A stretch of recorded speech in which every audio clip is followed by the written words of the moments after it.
Bumisita sa bansa ang Foreign Minister ng Taiwan. Pero matibay ang posisyon ng Malacanang sa usapin ng One China policy. Ang detalye sa agenda report ni Ivy Reyes. Naninindigan ng palasyo sa pahayag ni Foreign Affairs Secretary Maria Teresa Lazaro na hindi kinikilala ng Pilipinas bilang isang sovereign state ang Taiwan. Ang katapangan ay hindi nadadaan sa buntalan. Ang pagiging diplomatic ay hindi nagpapakita ng kahinaan. Nagsalita na po rito ang DFA at si Secretary Lazaro na ang direktiba ng Pangulo ay diplomacy at rule-based approach.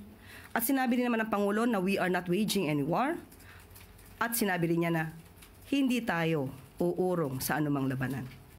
Sa Senate Committee on Foreign Relations kahapon, pinuna ni Senator Erwin Tulfo ang diplomasyang isinusulo ng administrasyon sa kabila ng patuloy na incursions ng Chinese government sa West Philippine Sea.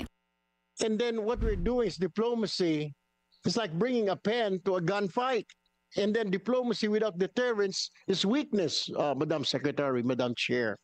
Is there any tangible leverage we have over China, or are we just allowing ourselves to be bullied in the name of diplomacy?